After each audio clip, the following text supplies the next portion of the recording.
نبی پاک صلی اللہ تعالیٰ علیہ وسلم نے فرمایا جس کے پاس اس کا بھائی عذر لایا، بھائی معافی مانگنے آیا اور پھر اس نے معاف نہ کیا،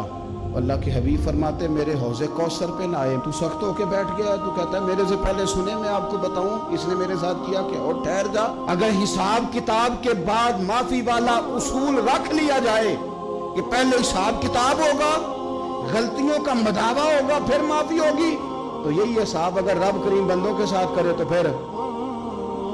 میں اور آپ کدھر جائیں گے؟ تو اس سادی بات پہ آ جاؤ نا، تو دو جملوں میں حضور نے سمجھائی ہے، فرمایا تم رب کے بندوں کو معاف کر دو، اللہ تمہیں معاف کر دے گا۔ تو آج کی شب سے پہلے، آج کے دن سے پہلے، رمضان المبارک کے تشریف لانے سے پہلے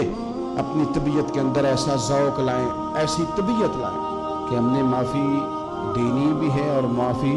لینی بھی ہے۔ بعض اوقات ہم رسم ادا کرتے ہیں شب برات سے پہلے